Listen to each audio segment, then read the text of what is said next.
Bismillahirrahmanirrahim. Nuclear magnetic resonance. So, nuclear means here our sample we are dealing with the nuclei. Nuclei. So, our interest is protons and neutrons in the nuclei. Magnetic, we are using the external magnetic field. And resonance means when the energy difference between the states, energy difference between the ground and excited state inside the nucleus or of the nuclei, that energy difference when it matches the external frequency or when it matches the energy of the external radiation, then only the spin flipping is possible. ठीक है, so that's called a nuclear magnetic resonance.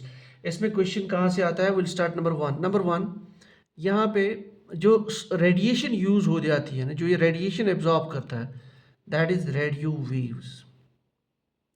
So radio waves are used to flip the nuclei. कौन से nuclear which are active in the NMR? Now which nuclear are active in the NMR? जिनका spin is greater और equal to half, या आप कह सकते हैं जिनका स्पिन ग्रेटर देन जीरो हो. Remember it is the total spin. Total spin जो एक न्यूट्रॉन और प्रोटॉन का कंबाइन किसी भी एटम में. ठीक, इसमें क्वेश्चन आ सकता है which of the nuclear active in the NMR. इसके लिए सादा सा आप याद रख लीजिए. फॉर एग्जांपल कुछ न्यूक्लियर में यहाँ पे लिख लेता हूँ H1.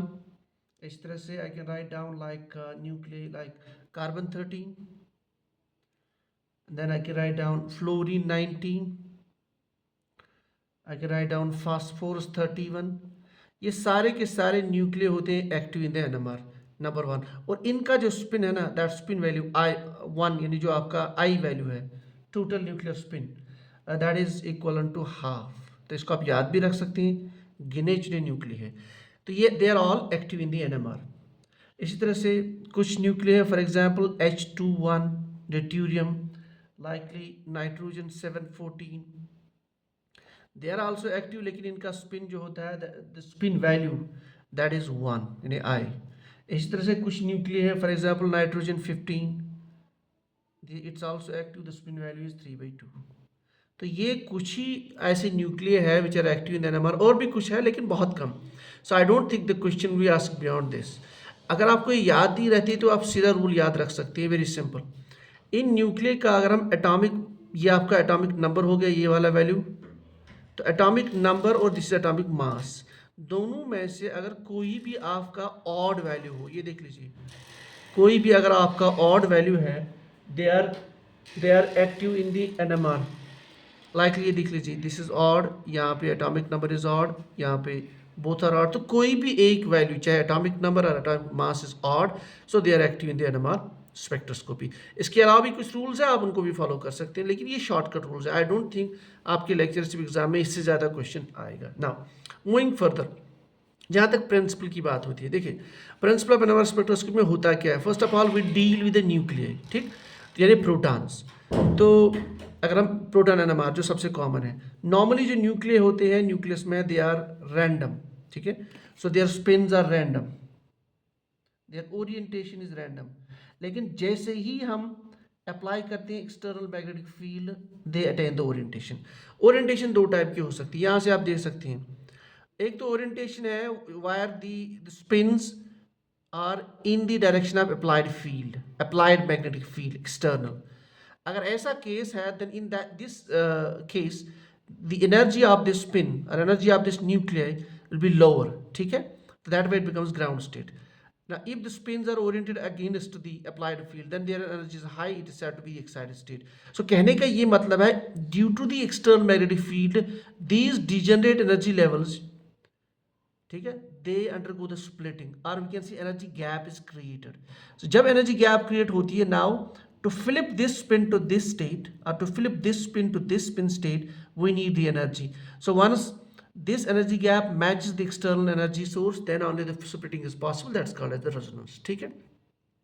अब जो मेन टारगेट हमारा क्वेश्चन ये है क्या, आपके पास डिफरेंट मॉलिक्यूल्स है, and we know the main aim of NMR is structural elucidation. किसी भी मॉलिक्यूल का स्ट्रक्चर डिटरमाइन करना, स्ट्रक्चरल इल्यूसिडेशन, एक तो ये चीज़.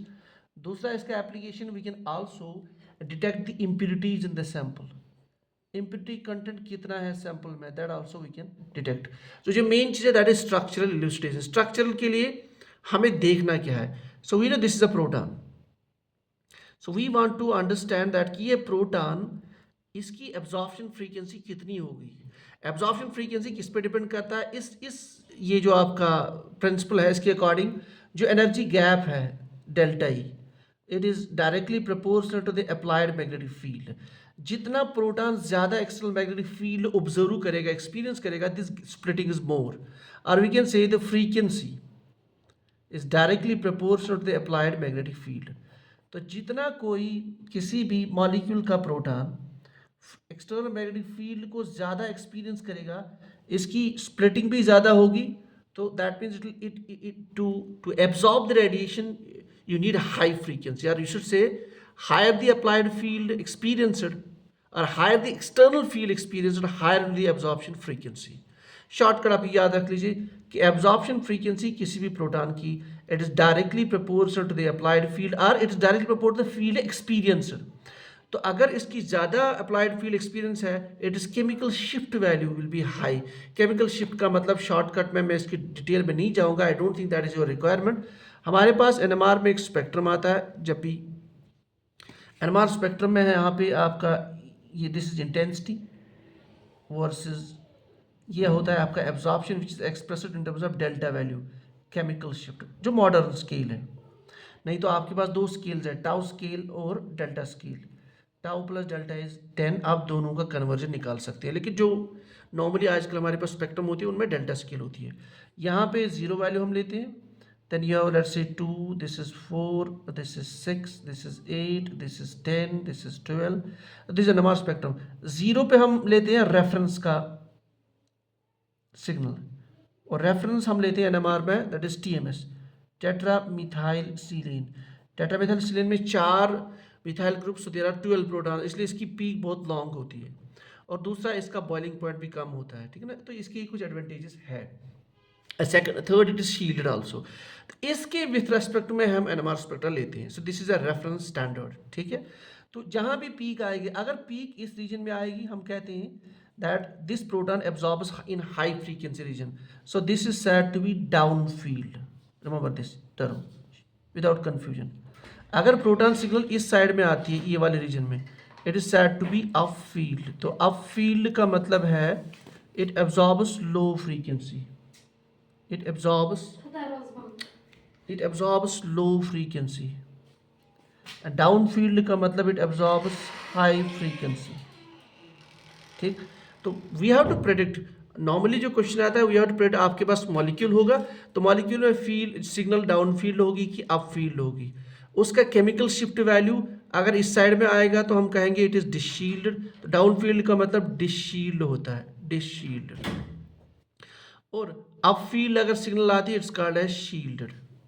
ये कुछ टर्म्स है, वी हैव टू रिमेंबर, इसमें क्वेश्चन आता है। नाउ विल शिफ्ट, हमारे पास एक कंपाउंड है, we need to predict that how many peaks are there. बहुत सिंपल कंपाउंड्स आएंगे इस लेवल पे। उन पीक्स में डेल्टा वैल्यू जो है, यानी आपका जो केमिकल शिफ्ट वैल्यू हमें याद रखना इंपॉर्टेंट नहीं है, हमें बस ये बोलना है कि डेल्टा वैल्यू हाई होगा कि लेस होगा। डेल्टा वैल्यू में यानी it will B down field or up field, it will be deshielded or shielded। and then one more question may also come कि वो पीक स्प्लिट होगी कि नहीं होगी। to understand this let us take the example। for example एक example हमारे पास है, this is a compound ethanol, ठीक है। इथेनॉल में पहला क्वेश्चन ये है कि कितने पीक्स आएंगे इसमें। तो पीक्स आएंगे, पीक्स किससे डिपेंड करेगा कि कितने टाइप्स के प्रोटॉन है, नॉन इक्वलेंट प्रोटॉन्स। तो पहली पीक हम बोलेंगे दिस इज वन पीक, इन दो प्रोटॉन्स की और एक पीक होगी, तो इन तीन की अलग, so there are 3 peaks, number 1। अब दूसरा क्वेश्चन हमें ये बताना है कि इनमें से कौन डाउन फील्ड होगा, डिसशील्डेड होगा। सिंपल रूल हमें याद रखना है कि अगर proton is attached to highly electronegative atom, so that will be deshielded. तो इन तीनों में this will be deshielded, so this is a, ठीक है ना, और अल्फा। अब ऑक्सीजन इससे अटैच्ड है, this will be B and this will be C. तो 3 सिग्नल्स आएंगी, तो आपके स्पेक्ट्रम में there are 3 peaks are 3 signals. तो this is highly deshielded followed by this, ठीक। उसके बाद स्प्लिटिंग पैटर्न, शील्डिंग के बाद देखा गया है कि स्पिन कपलिंग और स्पिन स्प्लिटिंग, ये पीक्स फर्दर स्प्लिट हो जाती है। अच्छा, तीसरी चीज़ में 3 प्रोटॉन्स है तो 3 प्रोटॉन्स की हाइट ज़्यादा होगी, फिर 2 प्रोटॉन्स की हाइट, फिर इस तरह से इसकी हाइट। अब देखिए ये ब्रॉड पीक मैंने बना ली, क्यों? क्योंकि NH प्रोटॉन्स, एमीन प्रोटॉन्स और OH protons they are broad, तो ये भी आप याद रख सकते हैं because of hydrogen bonding. Reason मैं नहीं बताऊंगा, रीजन में हम नहीं जाएंगे। I don't think that type of question can come here in this type of exam. तो ये पीक ज़्यादा हाइट है, इसका मतलब 3 प्रोटॉन्स, इसके बाद ये 2 protons and this is OH peak. अब ये दे विल फर्दर सुप्लिट। सुप्लिटने के लिए रूल है सिंपल, N+1 रूल। N मतलब नेबरिंग पे कितने प्रोटॉन्स हैं। फॉर एग्जाम्पल ये CH3 है, इसके नेबर में 2 प्रोटॉन्स है, so this will split into triplet. तो this will split into triplet ऐसे। अब ये 2 प्रोटॉन्स है, इसके नेबर में 3 है, this will split into quartet.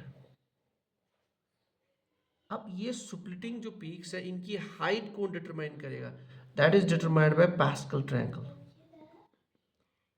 Pascal triangle में आप आराम से इसको बना भी सकते हैं, कोई इतना मसला नहीं, बिल्कुल इजी है। यानी अगर आप ट्रायंगल आप बनाएंगे ऐसे 1:1, फिर आप लिखेंगे 1:2:1, फिर आप लिखेंगे 1:3:3:1।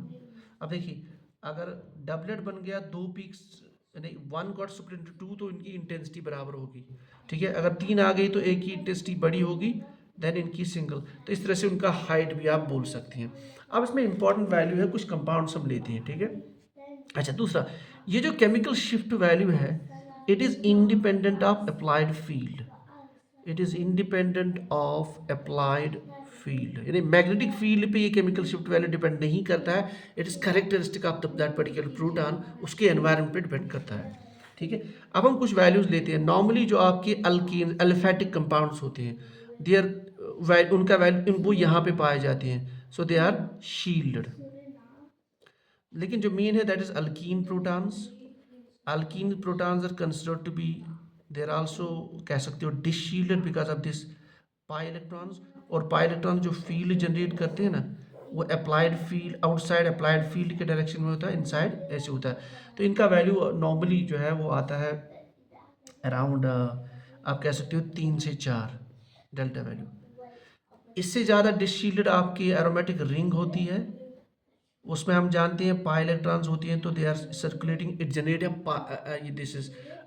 This is called as the ring current effect. तो रिंग करंट इफेक्ट बेंजीन में होता है या इस तरह के कंपाउंड एरोमेटिक कंपाउंड्स में। तो इसमें जो प्रोटॉन्स होते हैं दे आर हाईली डिसशील्डेड, ठीक है। Highly deshielded means they absorb at a high frequency region. तो इनमें भी यही सेम आप देख सकते हो कि आउटसाइड जो है मैग्नेटिक फील्ड का डायरेक्शन ये है, इनसाइड मैग्नेटिक फील्ड का डायरेक्शन ये है। अच्छा अल्कीन का बहुत स्ट्रेंज है, सॉरी अल्काइन का। अल्काइन भी हम एक्सपेक्ट करते हैं डिसशील्डेड, लेकिन नॉर्मली इट इज शील्डेड। क्यों? ये depends on the orientation of the alkyne molecule, and in normal conditions the molecule gets oriented in this fashion.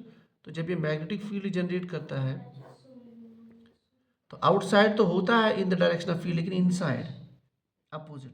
Since the protons are along this axis they feel जो है shielding. तो benzene के जो protons है they are highly डिसशील्डेड, उनका जो value है it is normally around like 7 to 8.5 delta value. Acetylene का तो बहुत कम होता है, अराउंड 2 to 3। इसी तरह से एक आपके पास है अल्डिहाइडिक प्रोटॉन्स। जो अल्डिहाइड मॉलिक्यूल होता है that is also considered to be deshielded, उसमें भी सेम आप दिखा सकते हो, यानी आउटसाइड ये है आपका डायरेक्शन ऑफ मैग्नेटिक फील्ड, तो इस वजह से दिस गेट्स हाईली डिसशील्डेड। इसके अलावा I don't think the question can come, लेकिन if at all comes so it will be within this portion. एक कंपाउंड होगा, सीधा साधा कंपाउंड आएगा, there will be no complex compound. उस complex में कितनी पीक्स आएंगी, कौन सा ज़्यादा डिसशील्ड हो सकता है, वैल्यू को आपको परवाह करने की जरूरत नहीं है। और अगर और भी डेप्थ में आ जाएगी तो उसका सुप्लिटिंग पैटर्न आ सकता है। Splitting expressed by the coupling constant, ठीक है, this J value, and this coupling constant is independent of applied field, ये भी इंपॉर्टेंट है। So this doesn't depends on the applied field, the splitting constant. अच्छा normally जो sigma electrons होते हैं वो क्या करते हैं, दे कॉज शील्डिंग नॉर्मली, और जो पाई इलेक्ट्रॉन्स है they normally called deshielding, but it depends on the orientation, जिस तरह से हमने इन 4 एग्जांपल्स में देखा है। So this is all about NMR spectroscopy, जहाँ पे पॉसिबल क्वेश्चन बन सकता है।